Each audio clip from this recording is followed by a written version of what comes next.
Hello student, welcome to my channel Perfect Chemistry. In that channel we can study all the topics of Maharashtra State boards along with your own language also English as well as Marathi. Today we have started the new topic number 11.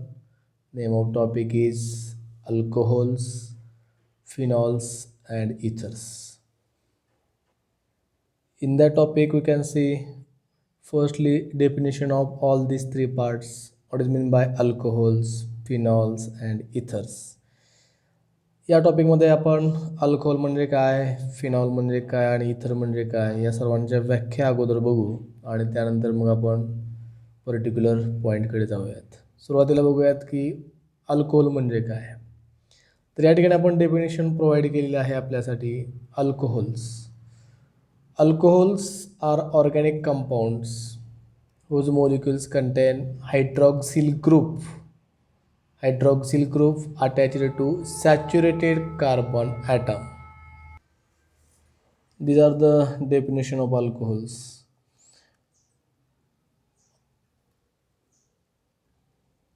असे organic compound की ज्या कंपाऊंडमध्ये OH group असला पाहिजे आणि तो OH group saturated carbon ॲटमला attach असला पाहिजे. You can see the structure of that alcohols. That carbon is attached to another carbon by a single bond because it is called as saturated carbon atom. In that structure, that OH group is linked to or attached to saturated carbon atom. Another part is aromatic hydroxyl compound. There are two types. One is phenol and second is aromatic alcohols. Phenols म्हणजे काय? Phenols are aromatic compound in which OH groups are directly linked to aromatic nucleus. We define phenols as like this. Aromatic alcohols, these are the aromatic hydroxyl compound in which OH groups are attached to side chain of the aromatic ring that is called as aromatic alcohols. आता आपण फिनॉलची व्याख्या बघूयात. Phenol म्हणजे काय? Phenols are compounds in which hydroxyl groups directly linked to carbon atom of benzene ring. आता यामध्ये ही benzene ring आहे. या बेंझिन रिंगला OH ग्रुप हा डायरेक्टली अटॅच झालेला आहे किंवा लिंक झालेला आहे. आपण बघू शकतोय या स्ट्रक्चरमध्ये ही बेंझिन रिंगचं स्ट्रक्चर आहे आणि या स्ट्रक्चरमध्ये हा OH ग्रुप हा डायरेक्टली बेंझिन रिंगला अटॅच झालेला आहे. Aromatic alcohols. Another part is aromatic alcohols. These are the alcohols in which hydroxyl groups is present in the side chain of aromatic ring. These are the aromatic ring. These are the side chain. Here CH2, that group is a side chain and OH group is attached or linked to side chain. We see the difference between alcohols and aromatic. We can see the difference between phenols and aromatic alcohol. Here phenols, OH groups are directly linked to aromatic nucleus, and here OH groups is not directly linked. It is linked to CH2 and that CH2 is linked to aromatic nucleus. It means that in aromatic alcohols, OH groups are not directly linked to the aromatic nucleus, but in case of phenols, OH groups are directly linked to aromatic nucleus. Then third part of the topic is ethers. Ethers, the functional group is divalent oxygen, की ज्यामध्ये functional group हा डायव्हॅलंट oxygen आहे आणि हा डायव्हॅलंट oxygen दोन alkyl ग्रुपला किंवा दोन अरिल ग्रुपला अटॅच झालेला आहे किंवा एक अल्किल ग्रुप असेल त्यामध्ये किंवा दुसरा अरिल ग्रुप सुद्धा या ठिकाणी असू शकतो. We can see the definition of the ethers. Ethers, compound which contain an oxygen atom bonded to two alkyl or two aryl or two or one alkyl or one aryl groups. असे compound की ज्या कंपाऊंडमध्ये एक oxygen item असेल, तो oxygen कसा आहे डायव्हॅलंट आहे, की ज्यामध्ये 2 अल्किल ग्रुप अटॅच असतील किंवा 2 अरिल ग्रुप अटॅच असतील किंवा एक अल्किल ग्रुप असेल किंवा एक अरिल ग्रुप ही या ठिकाणी असेल. इथरची व्याख्या आपण दुसऱ्या पद्धतीने सांगू शकतो. It is also called as dialkyl derivatives of water, alkoxy derivatives of alkane. You can see that definition by the definition. Considered as ethers are considered as hydrides of alcohol. अल्कोहोलचे हायड्राइड्स म्हणजे सुद्धा इथर. Another definition is dialkyl derivatives of water. It is also called as ethers, or you can say alkoxy derivatives of alkanes is also called as ether. वॉटरचे dialkyl derivative असतील किंवा aril derivative असतील किंवा अल्केनचे अल्कॉक्सी derivative असतील त्यांना सुद्धा आपण इथर या ठिकाणी म्हणू शकतो. How ethers are represented. आपण बघूयात की या ठिकाणी इथर आपण कसा रिप्रेझेंट करतो. Ethers are represented by ROR, ROAR or AROAR. Here you can see these are the 2 alkyl groups attached to oxygen. Here the definition is clear here. Dialkyl derivatives of water. हे 2 alkyl group आहेत आणि alkyl group वॉटरमधील oxygen ॲटमला attach आहेत. तिथले hydrogen replace करून आपण या ठिकाणी 2 hydrogen या ठिकाणी घेतलेले आहेत म्हणून आपण याला डायल्किल डेरिव्हेटिव्ज ऑफ वॉटर असं म्हणू शकतो. त्याचबरोबर अल्कॉक्सी डेरिव्हेटिव्ज ऑफ अल्केन्स. 2 ग्रुप सारखे असतील किंवा वेगळे असतील. या ठिकाणी 2 ग्रुप वेगळे आहेत. एक घेतला आपण अल्किल, आर म्हणजे अल्किल ग्रुप आणि AR म्हणजे अरिल ग्रुप, किंवा आपण या ठिकाणी दोन्ही ग्रुप हे अरिल घेऊ शकतो. Here aryl group and here is aryl group. Both the aryl groups are attached or linked to divalent oxygen atom. We see the definition of all these 3 compounds. Firstly, what is meant by alcohol. Alcohol म्हणजे काय आपण बघितलं. त्याचबरोबर आपण phenol म्हणजे काय बघितलं आणि त्याचबरोबर आपण इथर म्हणजे काय बघितलं. In this video we can see also classification of that all 3 parts. Classification of alcohols, classification of phenols and classification of ethers. Classification की ज्याला आपण मराठीमध्ये वर्गीकरण असं म्हणू शकतो. Then classification of alcohols. अगोदर आपण अल्कोहोलचं क्लासिफिकेशन बघूया. On the basis of how many OH groups are present in one molecules, alcohols are classified into different classes. एका अल्कोहोलच्या मॉलिक्यूलमध्ये किती OH ग्रुप प्रेझेंट आहेत त्यानुसार आपण त्याचं क्लासिफिकेशन वेगवेगळ्या प्रकारामध्ये करतोय. एक असेल मोनो, 2 असतील डाय, 3 असतील ट्राय, 4 असतील तर 3 पेक्षा जास्त असतील तर आपण त्याला पॉलीहायड्रॉक्सी अल्कोहोल असं म्हणू शकतो. On the basis of OH group present in one molecule, here you can say monohydric alcohols. The meaning mono means one and hydric means OH group. Alcohol which contain one OH group in their molecule, that alcohols are said to be monohydric alcohol. ज्या अल्कोहोलमध्ये फक्त एकच OH group आहे त्यांच्या मॉलिक्यूलमध्ये त्यांना आपण monohydric alcohol असं म्हणतो. For example CH3OH. CH3, these are the methyl group and this is the OH group. Ethyl alcohol, these are the ethyl group and this is OH group. In the both the structure methyl alcohol and ethyl alcohol, only one OH group is present. Here one OH group and here one OH group. That alcohols are called as monohydric alcohols. Then another part is dihydric alcohols. Di means 2. The alcohol which contain 2 OH groups in their molecule, that is called as dihydric alcohol. For example, we can see example of that CH2OH. CH2OH. Here in that molecules 2 OH groups are present. Here one OH group and here is another OH group. The name of example is ethylene glycol. The third part is trihydric alcohol. Tri means 3, hydric means OH group. The alcohol which contain 3 OH groups in their molecule, that alcohol is called as trihydric alcohol. ज्या अल्कोहोलमध्ये OH group किती आहेत 3. आपण example बघूयात. एक्झाम्पलमध्ये आपण इथे बघू शकतो की इथे 3 OH ग्रुप आहेत, 1, 2 आणि हा एक 3. या अल्कोहोलचं नाव असेल ग्लिसरॉल, की ज्या अल्कोहोलमध्ये किती OH ग्रुप आहेत 3 OH ग्रुप आहे. CH2OH, CHOH, CH2OH. एका मॉलिक्यूलमध्ये किती मॉलिक्यूल आहेत, किती OH ग्रुप आहेत तर 3 OH ग्रुप आहेत.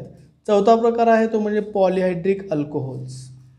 आता पॉलिहायड्रिक अल्कोहोलमध्ये alcohol which contain more than 3 OH group in their molecule. आत्तापर्यंत आपण बघितलं की एक असेल तर मोनोहायड्रिक, 2 असतील तर डायहायड्रिक, 3 असतील तर ट्रायहायड्रिक, 3 पेक्षा जास्त असतील तर त्याला आपण पॉलिहायड्रिक अल्कोहोल्स असं म्हणतोय. You can say the example of that CH2OH, CHOH. Here 4 OH groups and CH2OH. Total how many OH groups are present in that structure? 6 OH groups. 1, 2 and that 4, 6. The name of that structure is sorbitol. That sorbitol contains more than 3 OH group and because of that it is called as polyhydric alcohols. या sorbitol मध्ये 3 पेक्षा जास्त OH group आहेत, म्हणजे OH group किती आहेत 6. म्हणून आपण या अल्कोहोलला काय म्हणतो, पॉलिहायड्रिक अल्कोहोल्स. या अल्कोहोलच्या क्लासिफिकेशन नंतर आपल्याला या टॉपिकमध्ये डीप स्टडी करायचा आहे तो म्हणजे monohydric अल्कोहोलचा. डायहायड्रिक alcohol, trihydric alcohol, पॉलिहायड्रिक alcohol याचा अभ्यास आपला डीपमध्ये नाही. या टॉपिकमध्ये आपला अभ्यास करायचा आहे मोनोहायड्रिक अल्कोहोलचा. आता मोनोहायड्रिक अल्कोहोल्स ही टर्म आपल्या लक्षात आली असेल की ज्या अल्कोहोलमध्ये फक्त एकच OH ग्रुप असतो. The alcohol which consist of only 1 OH group in their molecule, that alcohols are called as monohydric alcohols. On the basis of hybridisation state of carbon atom to which hydroxyl group attached, that monohydric alcohols are classified into different classes. First is alcohols containing sp3 hybridized carbon OH bond. म्हणजे काय, यामध्ये ज्या अल्कोहोलमध्ये OH group कुठल्या कार्बनला attach आहे, जो carbon कसा आहे sp3 hybridise आहे. Monohydric alcohols are classified into 3 classes: primary alcohol, secondary alcohol and tertiary alcohols. See, monohydric alcohols classified: primary alcohols represented by first degree, secondary alcohols represented by the second degree, tertiary alcohols represented by third degree. Primary alcohol, आता या alcohol मध्ये काय, these are the alcohol in which OH groups, that OH groups are attached to primary carbon atom. Secondary alcohols, these are the alcohol in which OH group is attached to secondary carbon atom. Tertiary alcohol, these are the alcohol in which OH group is attached to tertiary carbon atom. We see primary alcohol. Here OH group is attached to primary carbon. Secondary alcohol, here OH group is attached to secondary carbon, and tertiary alcohol, here OH group is attached to tertiary carbon atom. Each of these 3 types of alcohols can be either allylic or benzylic. Then you can say allylic and benzylic alcohols. allylic alcohol म्हणजे काय आणि benzylic alcohol म्हणजे काय ते point आपण बघूयात. allylic alcohols, these are the alcohols in which OH group attached to sp3 hybridized carbon which is bonded to carbon carbon double bond. See the example of that. Here CH2 double bond CH single bond CH 2OH. आता या ठिकाणी OH group जो आहे तो OH group कुठल्या कार्बनला attach आहे, अशा कार्बनला की जो कार्बन डबल बॉन्डेड आहे. मग या कार्बनला आपण काय म्हणणार, allylic कार्बन. हा कार्बन कुठला आहे CH2 चा allylic कार्बन. हे allylic कार्बन म्हणजे कुठला कार्बन, तर डबल बॉन्ड नंतरचा पहिला कार्बन म्हणजेच अलिलिक कार्बन, की ज्या कार्बनला OH ग्रुप अटॅच आहे त्याला आपण काय म्हणणार, अलिलिक alcohols. Then another part is benzylic alcohol. These are the alcohol OH groups is attached to sp3 hybridized carbon atom bonded to an aromatic ring. Here these are the aromatic ring, benzene ring, and that OH group is attached to CH2 group, that is called as benzylic alcohols. Number B, alcohols containing sp2 hybridized carbon attached to OH bond. Here OH group is attached to sp2 hybridized carbon atom, which is a part of carbon-carbon double bond. That alcohols is also called as phenylic alcohols. या टाईपच्या अल्कोहोलमध्ये OH group हा sp2 hybridise कार्बनला attach असेल, की ज्यामध्ये जो carbon हा double बॉन्डचाच part असेल. आपण एक्झाम्पलमध्ये बघूयात, की एक्झाम्पल आहे फिनिल अल्कोहोल. आता या ठिकाणी OH ग्रुप जो आहे हा OH ग्रुप अटॅच कोणाला झालेला आहे, कार्बनला आहे, की ज्या कार्बन हा डबल बॉन्डला अटॅच झालेला आहे किंवा डबल बॉन्डचाच एक पार्ट आहे. आपण फिनिलिकमध्ये OH ग्रुप हा डबल बॉन्डेड कार्बनला अटॅच असतो आपण बघतोय, आणि अलिलिकमध्ये डबल बॉन्ड नंतरचा पहिला कार्बन म्हणजे अलिलिक कार्बन आणि डबल बॉन्डचाच कार्बन म्हणजे vinylic carbon. Then another part of the topic is phenols classification. ज्या पद्धतीने आपण अल्कोहोलचं क्लासिफिकेशन बघितलं, monohydric alcohol, dihydric alcohol, trihydric alcohol, तसंच फिनॉलचं आपला क्लासिफिकेशन बघायचं आहे. याही ठिकाणी बेसमेंट असेल, how many OH groups is present in one molecule. एका स्ट्रक्चरमध्ये किंवा त्याच्या एका मोलिक्यूलमध्ये किती OH ग्रुप प्रेझेंट आहेत, ॲरोमॅटिक रिंगला अटॅच झालेले, त्यानुसार आपण त्याचं क्लासिफिकेशन करू शकतो.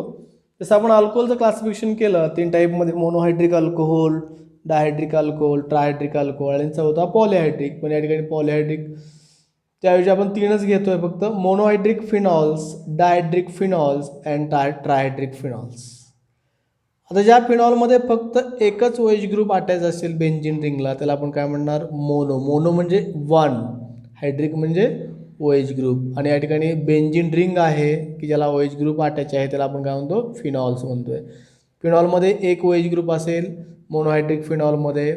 Dihydric phenol, it consists of 2 OH group. Here is 1 OH group and here is another OH group. That 2 OH groups are attached because of it is called as dihydric phenols. म्हणून आपण त्याला डायहायड्रिक phenol म्हणतोय. ट्रायहायड्रिक phenol की ज्यामध्ये 3 OH group असतील एका स्ट्रक्चरमध्ये. किती OH ग्रुप आहेत, 3, 1, 2 आणि 3. Then another classification is ethers. Ethers are classified into 2 classes. See, simple ethers and mixed ethers. Simple ethers it is also called as symmetrical ethers, की ज्यामध्ये दोन्ही ग्रुप सारखे असतील, सिमेट्रिकल इथर्स. त्याचं रिप्रेझेंटेशन आपण या पद्धतीने करू शकतोय, R single bond O single bond R. Here in that structures 2 alkyl groups are same. Here R groups are same and another R group is also same. Or another representation is 2 alkyl groups are here. We can take the example of another 2 aryl groups, AR, OAR. For example, dimethyl ether. या ठिकाणी 2 methyl group पाहतोय आपण. इकडे पण CH3 आहे, इकडे पण CH3 आहे. 2 CH3 ग्रुप सारखेच आहेत आणि 2 CH3 ग्रुप हे कशाला अटॅच झालेले आहेत, डायव्हॅलंट ऑक्सिजनला. म्हणून आपण याला काय म्हणणार, 2 सारखे ग्रुप आहेत म्हणून सिंपल इथर. आता 2 फिनिल ग्रुप आहेत या ठिकाणी, एक C6H5 हा एक फिनिल ग्रुप आणि हा दुसरा फिनिल ग्रुप. हे दोन्ही फिनिल ग्रुप डायव्हॅलंट ऑक्सिजनला अटॅच झालेले आहेत म्हणून आपण याला काय म्हणणार, सिंपल इथर्स किंवा त्याला आपण सिमेट्रिकल इथर असंही म्हणतोय. दुसरा टाईप आपण बघतोय मिक्स्ड इथर्स, की त्याचं रिप्रेझेंटेशन आपण असं करू शकतो, ROR डॅश. म्हणजे एक अल्किल ग्रुप आणि दुसरा सुद्धा अल्किल ग्रुप असेल, परंतु दोन्ही अल्किल ग्रुप हे वेगळे असतील. आपण एक्झाम्पलमध्ये बघूयात या ठिकाणी CH3OC2H5 म्हणजे दोन्ही ग्रुप, पहिला आहे मिथाइल ग्रुप, दुसरा आहे इथाइल ग्रुप. म्हणून आपण याला म्हणू शकतो इथिल मिथिल इथर. या ठिकाणी दोन्ही ग्रुप हे कसे आहेत, वेगळे आहेत. दुसऱ्या एक्झाम्पलमध्ये आपण बघूयात की C6H5O CH3. एक आहे इथाइल ग्रुप, एक आहे मिथाइल ग्रुप आणि दुसरा आहे तो म्हणजे फिनिल ग्रुप. म्हणजे या स्ट्रक्चरमध्ये दोन्ही ग्रुप वेगळे आहेत. एक आहे अल्किल ग्रुप आणि दुसरा आहे aryl groups. Here student, today's lecture or today's video we can see what is mean by alcohols, what is mean by phenols, and what is mean by ethers along with